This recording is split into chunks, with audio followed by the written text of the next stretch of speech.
La verdad que llevamos bastantes días con el Evangelio de la profecía de Jesús sobre la caída de Jerusalén. Y uno puede decir, venga, vale, me creo que Jesús era profeta, pero ¿por qué esto es tan importante? Porque hay un día tras otro leyendo la profecía de Jesús sobre la caída de Jerusalén si ya ha caído, ¿no? Y es, como os decía, creo que el otro día, ya no me acuerdo dónde digo las cosas, ¿no? Es porque la caída de Jerusalén es una cosa que Jesús profetizó, pero que él también lo relaciona con lo que va a ocurrir durante la historia de la Iglesia y con el fin del mundo. ¿Qué es lo que pasaba a los primeros cristianos con Jerusalén? Jerusalén era una ciudad única en la antigüedad. No había ninguna ciudad que tuviera, digamos, con lenguaje moderno, el turismo de Jerusalén. En Pascua había 1 millón de personas en una ciudad que cabían 50.000 o 100.000.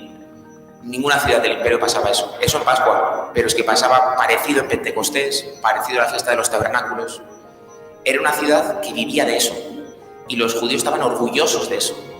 Eran los comerciantes, ¿no? De toda la vida los judíos han sido buenos comerciantes, eran los comerciantes, ¿no? ¿Y qué pasaba con los primeros cristianos? Pues que, acostumbrados a entrar en el templo, que suenen las trompetas, que corra la sangre de las ovejas, ¿no? Que corra el dinero, pues luego iban a la misa y está bien la misa, ¿eh? No quiero decir que no esté bien la misa, pero es que lo del templo está muy bien, ¿no? Entra por los ojos, lo del templo entra por los ojos, ¿no? Hay ríos de sangre por 1 millón de corderos sacrificados en un día. ¿Os dais cuenta de lo que es eso? Y tenía que correr la sangre de cada cordero, o sea, imaginaos, ¿no? Aquello era increíble, ¿no? Un espectáculo. Y la gente vendiendo corderos en la puerta del templo, ¿no? Los que vendían corderos, ¿no? Y los que vendían las tórtolas y los pichones, joder, aquello era tremendo. Y cuando iban a misa, pues está bien, pero no es lo mismo. Y los cristianos iban a misa y al templo, a las dos cosas. Y en la carta a los hebreos, o sea, a los cristianos de Jerusalén, ¿no? El apóstol les habla de, oye, que no os dais cuenta de lo que es la misa, que la misa es la liturgia del cielo. Olvidaos el templo de Jerusalén, pero no se olvidaban. Tampoco era pecado ir al templo, ¿sabes? No hay ningún mandamiento de la Santa Madre Iglesia que te prohíbe ir al templo de Jerusalén, aunque solo sea a ver el ambientillo, ¿no? Bueno, pues Jesús profetizó que caería el templo y que caería Jerusalén, y lo hemos vuelto a leer, ¿no? Y caerá Jerusalén, y ese día será terrible, y caeréis muertos a espada. La caída de Jerusalén, según cuentan los historiadores, fue terrible. O sea, terrible es, las mujeres mataban a sus hijos para comer desesperadas por el hambre, cuando estaban los romanos sitiando Jerusalén. Fue uno de los sitios históricos por la crueldad del sitio de Jerusalén, y Jesús lo anunció. Y aquella caída de Jerusalén era dos cosas, ¿no? Primero era que esa ciudad se había fundado basada en el culto al Dios verdadero. Y cuando uno deja de edificar su ciudad sobre roca y la edifica sobre arena, la ciudad cae. Es la parábola de Jesús, muy clarita, ¿no? El que edifica su casa sobre arena cae. Pues como has quitado el fundamento, que es el culto al Dios verdadero, cae. Y además convenía que cayera, porque los cristianos tenían la tentación de poner una vela a Dios y otra al diablo. Pero fijaos, la caída de Babilonia que hemos leído en la primera lectura se refiere a Jerusalén. San Juan, cuando escribe sobre la caída de Babilonia, se refiere a Jerusalén, ¿no? Claramente, además el Apocalipsis lo dice, Babilonia, la ciudad en la que el Mesías fue crucificado, se refiere a Jerusalén. Pero Babilonia se refiere también, en la carta de San Pedro, a Roma. Y en la profecía de Daniel, la estatua de oro, que es el rey de Babilonia, ya dice el profeta Daniel, son muchos reinos que te sucederán. Sin duda, nosotros también vivimos en una Babilonia. Y la pregunta no es, ¿esta es la Babilonia del fin del mundo? Esa no es la pregunta, porque no lo sabemos ni lo vamos a saber, ¿no? Cuando cayó la Babilonia de Roma, San Agustín pensaba que venía el fin del mundo, ¿no? Y siempre cuando cae una gran Babilonia, todo el mundo piensa que será el fin del mundo. Y la verdad es que no lo sabemos, ¿no? Ojalá cuando caiga nuestra Babilonia sea el fin del mundo, porque eso significa que Cristo viene. Y los cristianos tenemos que desearlo. Tenemos que decir, ven Señor Jesús. No podemos decir, no vengas, que estamos a gusto en Babilonia. No, tenemos que decir, Señor, ven Señor Jesús. Señor, que lo que está edificado sobre arena se hunda de una vez.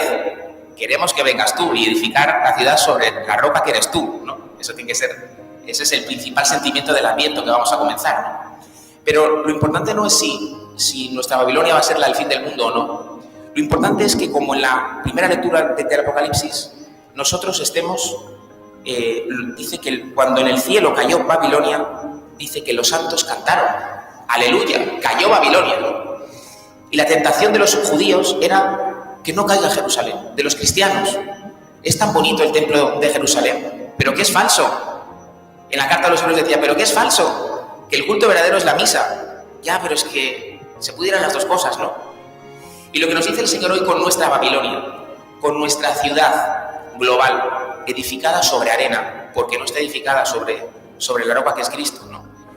Una ciudad global que lo que viene a decirnos es, podemos llevarnos todos bien y ser hermanos sin creer en Dios.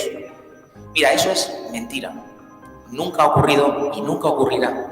Solamente seremos hermanos cuando tengamos un mismo Padre. No es que yo quiera que nos llevemos mal.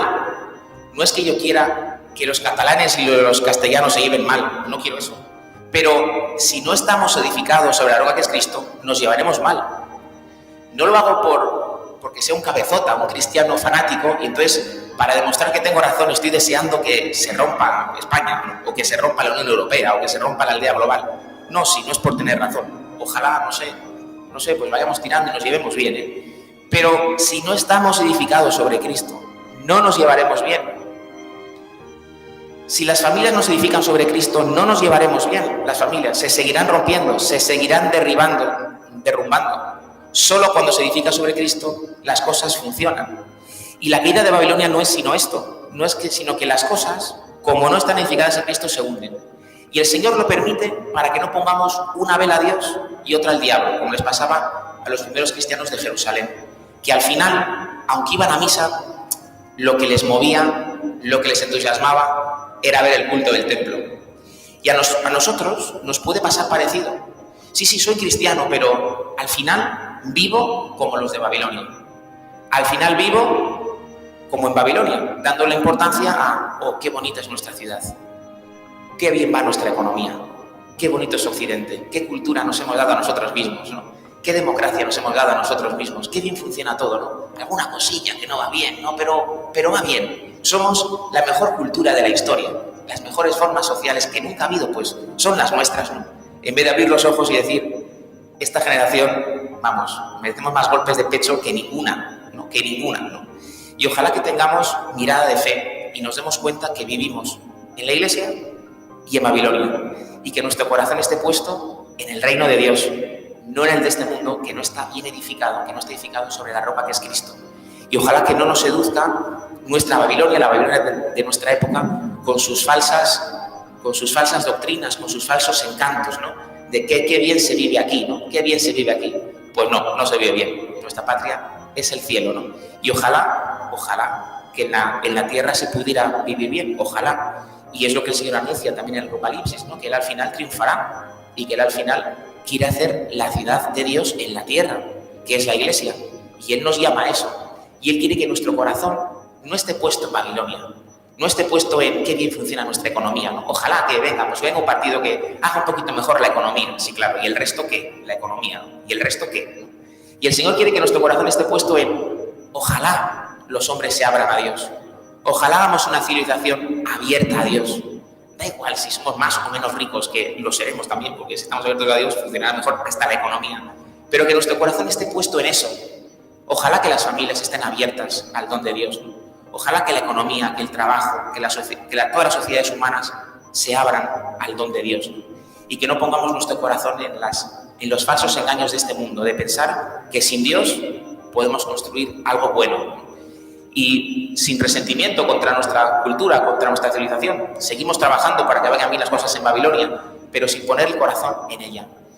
Como les ocurría a los judíos cuando estaban en el destierro de Babilonia, ¿no? Si me olvido de ti, Jerusalén, que se me paralice la mano derecha, ¿no? Decían los judíos en el destierro de Babilonia, donde vivían muy bien. Pues ojalá que a nosotros no se nos olvide dónde tiene que estar nuestro corazón y dónde tiene que estar nuestro deseo, en el reino de Dios y su justicia, ¿no? Y lo demás ya se nos dará por añadidura.